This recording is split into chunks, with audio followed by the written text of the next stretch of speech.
সীমান্ত উপজেলার টেকনাফ ও রোহিঙ্গা শিবিরে দিনে কিংবা রাতে হরহামেশাই ঘটছে অপহরণের ঘটনা। ৩ মাসে নতুন করে অপহরণের শিকার অর্ধশত বাসিন্দা, আতঙ্কে জনসাধারণ। টেকনাফের ওয়াইখং রোহিঙ্গা শিবির থেকে বিস্তারিত জানাচ্ছেন প্রতিনিধি অর্পণ বড়ুয়া। দেশের সর্বদক্ষিণের সীমান্ত উপজেলা টেকনাফ, আর এই টেকনাফে প্রতিনিয়ত টেকনাফের স্থানীয় বাসিন্দারা ভুগছেন অপহরণ আতঙ্কে।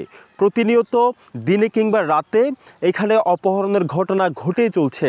পুলিশের তথ্য বলছে গত ১৩ মাসে শুধুমাত্র টেকনাফের স্থানীয় বাসিন্দা ২২৪ জন অপহরণের ঘটনার শিকার হয়েছেন এবং উখিয়া টেকনাফে যে ৩৩টি রোহিঙ্গা ক্যাম্প রয়েছে সেখানে ৮৭ জন রোহিঙ্গা অপহরণের শিকার হয়েছেন, যাদের অধিকাংশই মুক্তিপণ দিয়ে তাদের স্বজনদের কাছে ফেরত এসেছে বলে আমরা জানতে পেরেছি।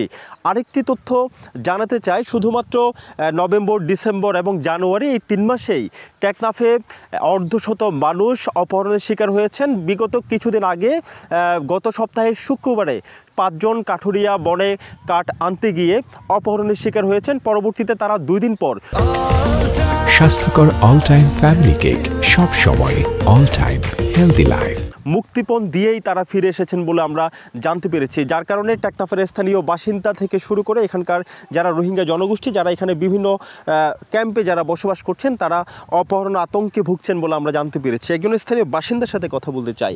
আমরা তো মনে পাহাড়ে যাই, তো পাহাড়ে তো বই থাকে না, মানে প্রায় সময় মানে একদম কাজ করি আমরা, ধরে মনে দূর কাজ করি, ধরে আসে এরা মানে ৬-৭ জন ৪-৫ জন আসে, আইসা সুবিধা ক্যাম্পারে ধরে নিয়ে যায়, তাহলে ২-৩ দিন পর রাখার পরে টাকা পয়সা দিলে ছাড়িয়ে দেয়, নাহলে মাইদের করে। এটা অপহরণ বন্ধে এখনই জরুরি পদক্ষেপ গ্রহণ করা দরকার বলে এখানকার টেকনাফের সাধারণ স্থানীয় বাসিন্দারা প্রশাসনের কাছে জরুরি পদক্ষেপ গ্রহণ করার জন্য পুলিশের কাছে তারা দাবি জানিয়েছেন।